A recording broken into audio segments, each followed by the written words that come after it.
हे विश्वनेत्र हे भुवन भास्कर नमो नमो।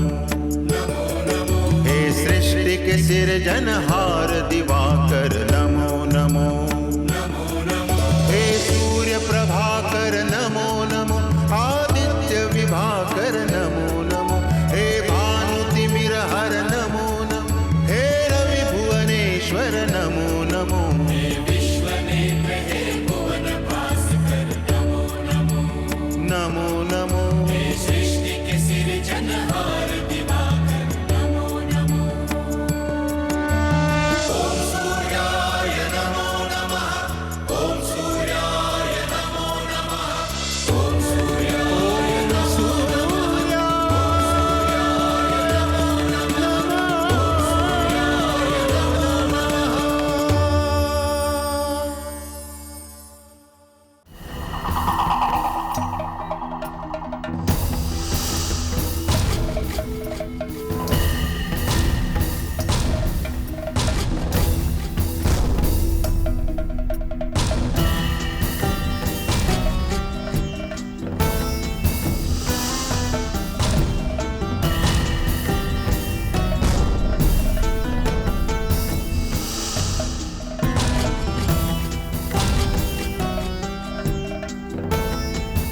ऐसा लगता है कि इस पावन और पुण्य यज्ञ की सुगंध से दिति का हृदय परिवर्तन हो गया है। वो सेवा भाव से संविधा पात्र लेकर स्वयं आ रही है। ये तो बड़ा शुभ और मंगलकारी शगुन है।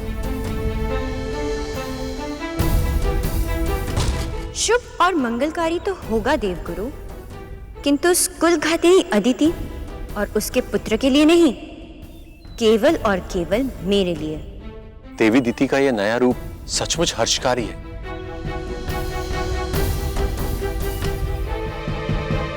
देवगुरु बृहस्पति को मेरा प्रणाम। कल्याणमस्तु। गुरुदेव, ये संविधा पात्र कहाँ रखूं? देवी दिति, भगवान सूर्य देव की असीम कृपा से तुम्हारे मन में इस यज्ञ में सहयोग करने की प्रेरणा जागी है। इससे तुम्हें अपार पुण्य की प्राप्ति होगी। संविधा पात्र को वहां रख दो।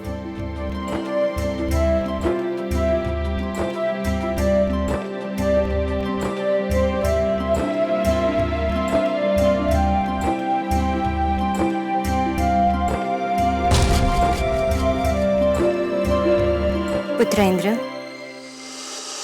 कहते हैं कि सवेरे का भूला यदि संध्या को वापस आ जाए तो उसे भूला नहीं कहते।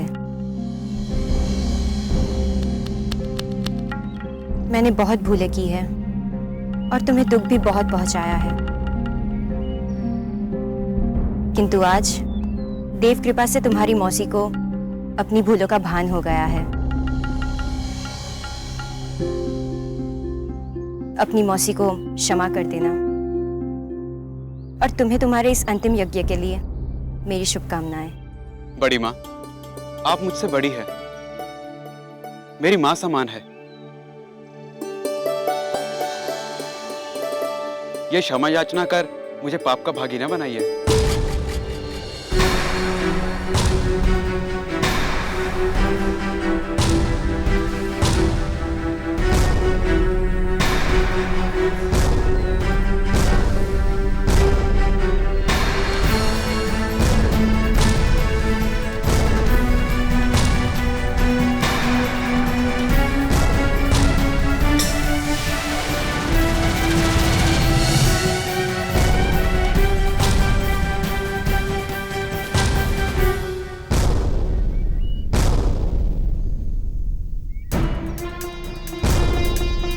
पुत्रेंद्र, मैं पहले भी कह चुका हूं, कोई अपने स्थान से उठेगा नहीं।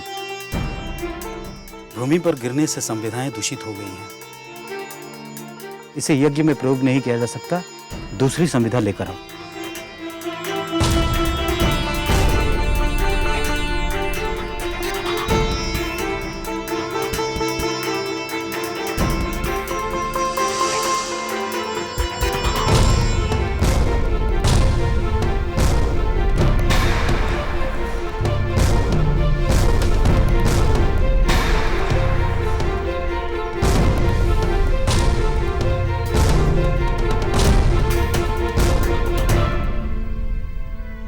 शुभ समाचार है। देवी दीप्ति माँ बनने वाली है।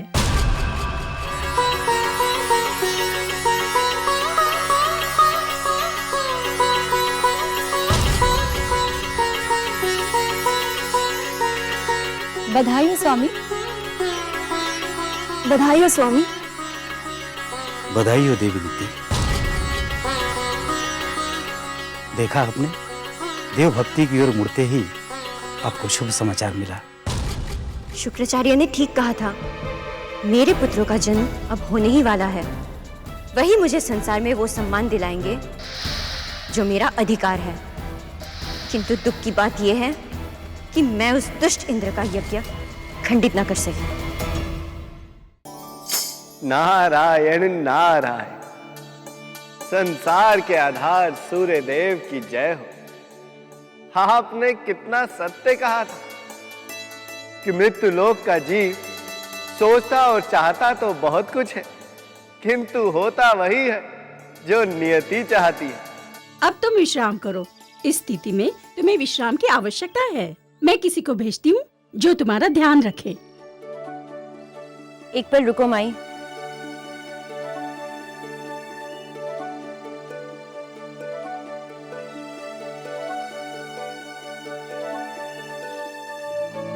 तुमने मुझे शुभ समाचार सुनाया माई, मुझे प्रसन्न कर दिया। इसे रख लो। रख लूं? कब तक रखना है इसे? अरे कब तक के लिए नहीं, मैं तुम्हें ये दे रही हूँ। मुझे? मुझे क्यों दे रही हैं? तुमने मुझे प्रसन्न कर दिया, इसलिए मैं तुम्हें पुरस्कार दे रही हूँ। मैंने किसी पुरस्कार के लिए शुभ समाचार नहीं सुनाया। और मैं अब इस उम्र में इसका क्या करूंगी? फिर भी रख लो, मैं अपनी इच्छा से तुम्हें दे रही हूँ। नहीं, मैं इसे नहीं रख सकती।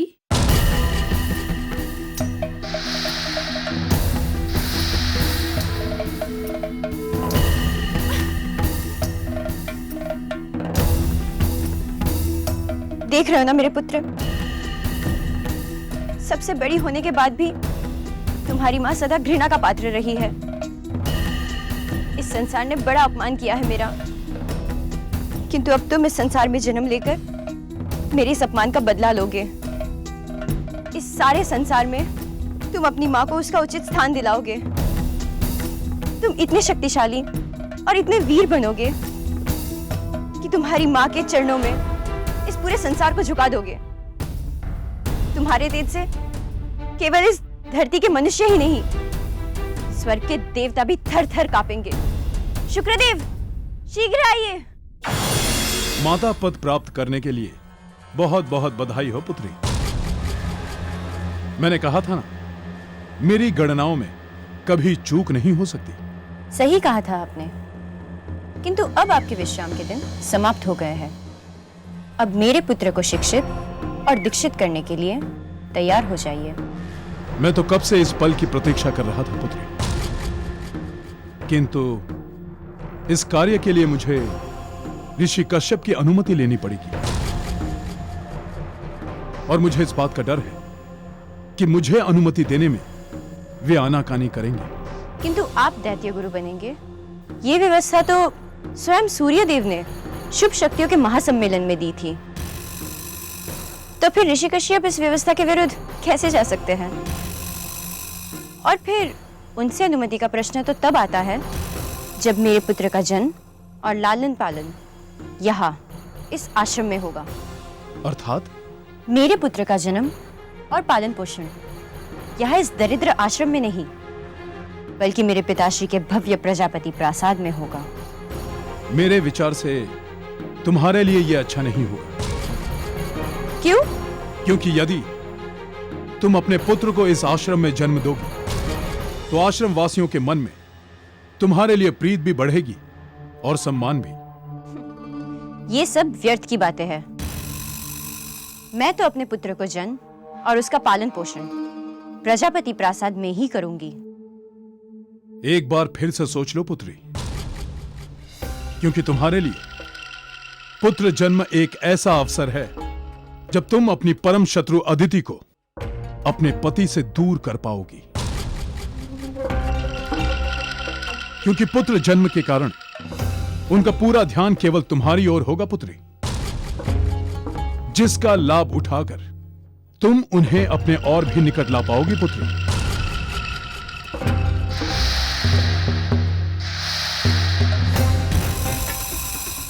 ठीक कह रहे हैं आप। फिर तो मुझे उस कुल कलंकिनी अदिति को नीचा दिखाने के बहुत अवसर मिलेंगे।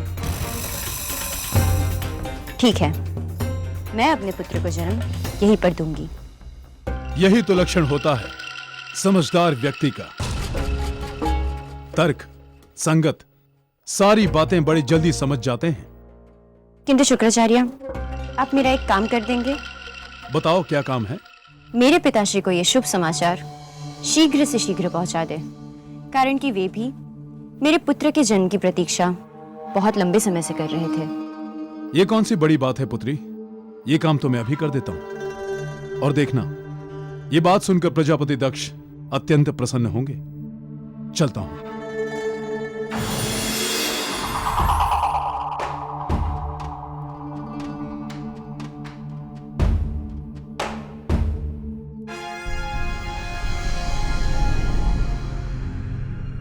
महारानी वीरनी, लगता है आपने सदा हमारे विरुद्ध बोलने की शपथ खा रखी है। हमने किया क्या जिससे आपको ऐसा लग रहा है? हमारा नाती इंद्र 100 अमोघ यज्ञ कर रहा है। 100वां यज्ञ पूर्ण होने पर संसार को गति देने वाले सूर्य देव स्वयं उसे स्वर्गलोक के अधिपति पद का वरदान देंगे। उस अवसर पर हम स्वयं वहां रहना चाहते हैं। हमारे नाती के जीवन के इतने बड़े दिन को अपनी आंखों से देखना चाहते हैं। उसमें हमने आपका विरोध कैसे किया? महारानी वीरनी, आप भूल रही हैं कि षड्यंत्रकारी वेदों और वैदिक पद्धति से हमारा पुराना वैर है। हम ऐसे किसी भी आयोजन में सम्मिलित नहीं होंगे जहां वेदों को आधार बनाकर अनुष्ठान किया जा रहा हो। यदि आप नहीं आना चाहते तो हम अकेले ही चले जाते हैं। महारानी वीरनी, आप भूल रही हैं कि आप हमारी पत्नी हैं। हमारे सिद्धांतों पर चलना आपका परम कर्तव्य है। किंतु आप ऋषि कश्यप के आश्रम अकेले जाकर पूरे संसार में हमारा अपमान करना चाहती हैं। हम ऐसा होने नहीं देंगे।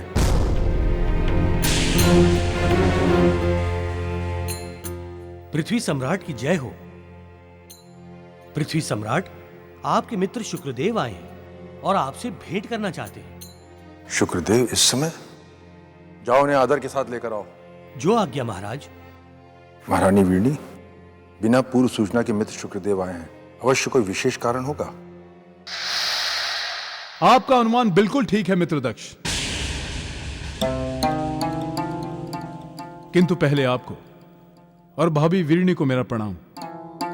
प्रणाम शुक्रदेव। हमारा भी प्रणाम स्वीकार करें मित्र।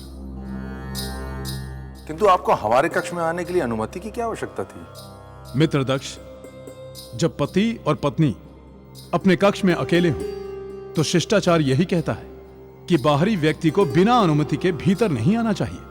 आपकी व्यवहार कुशलता सचमुच प्रशंसा की योग्य है मित्र। अब बताइए, कौन सा विशेष कारण है जो आपको यहां खींच लाया? मित्र दक्ष, एक ऐसा शुभ समाचार लाया हूं जिसे सुनकर आप भूले नहीं समाएंगे।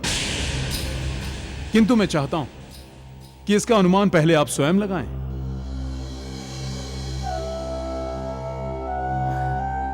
हम समझ गए। हमारे नाती इंद्र का 100 अमोघ यज्ञ का अनुष्ठान सफल हुआ और संसार के आराध्य सूर्य देव ने उसे अधिपति पद का वरदान दे दिया है। आपका अनुमान सही नहीं है भविष्य।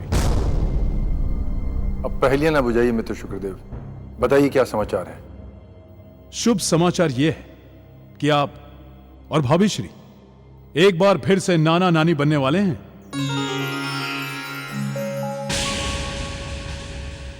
बताइए, हमारी कौन सी पुत्री अब माता बनने वाली? आपकी प्रिय पुत्री मित्रदक्ष देवी दिति।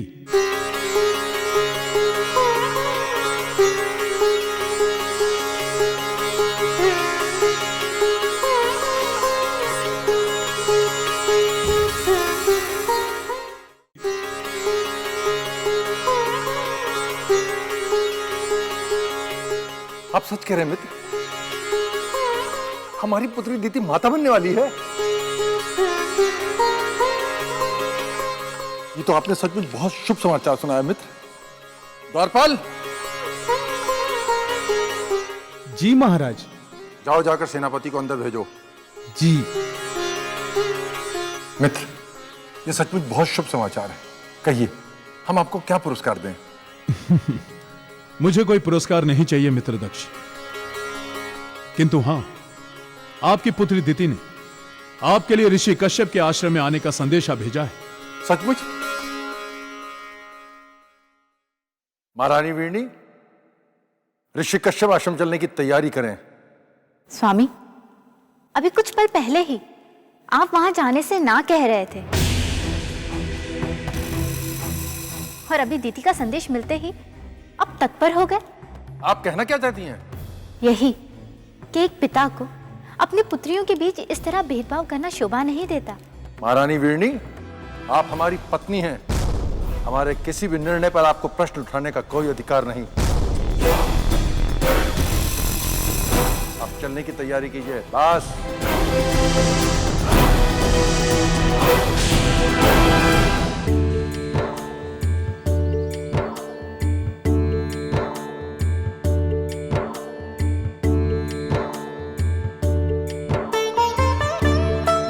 हम इस महान पुण्यकारी यज्ञ की अंतिम आहुति तक पहुंच चुके हैं,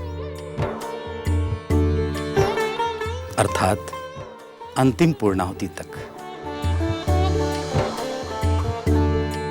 अब इस अंतिम यज्ञ की अंतिम आहुति लेने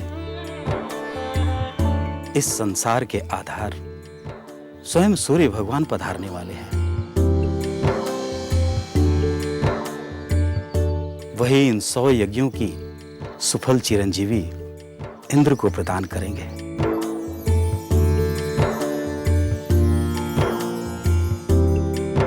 पुत्र इंद्र, पुत्री शची, आप दोनों एक एक संविधाएं ले लें।